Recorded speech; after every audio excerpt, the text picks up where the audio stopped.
আসসালামু আলাইকুম বন্ধুরা, দেখেন আমার হাজব্যান্ড আজকে আমাদের গোয়াল ঘরের চালটা ঠিক করবে। তো তিনি কিন্তু একজন রাজমিস্ত্রির হেড মিস্ত্রি। তো তিনি কিন্তু কাঠমিস্ত্রির কাজও পারেন। তো শুধু কাজের দক্ষতা না, তিনি কিন্তু খুবই আল্লাহওয়ালা একজন লোক।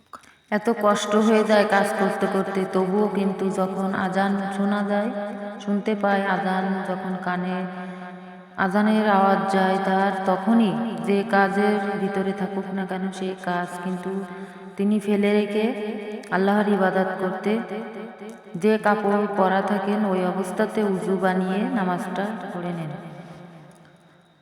তো আসলে উনি আজকে যে কাজটা করতেছিলেন অনেকটাই কিন্তু কষ্টের। তো আমি খেয়াল করে দেখলাম হাজার কষ্টের কাজ হলেও কিন্তু তার ইমানটা সে সবসময় ঠিক রাখার জন্য চেষ্টা করে। তো আমি আপনাকে বলবো, আপনি আমি তার মতো কি আল্লাহর ইবাদত করতেছি? পরকালে কিন্তু আমাদের একদিন ঠিকই হিসাব দেওয়া লাগবে।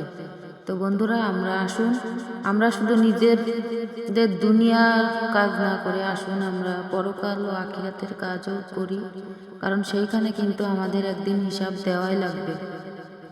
তো বন্ধুরা, আপনারা দোয়া করবেন আমার হাজব্যান্ড যেন এভাবে আল্লাহর সৎভাবে কাজ করতে পারে এবং আল্লাহর ইবাদত বন্দেগী করতে পারে। আজকে পর্যন্ত আল্লাহ।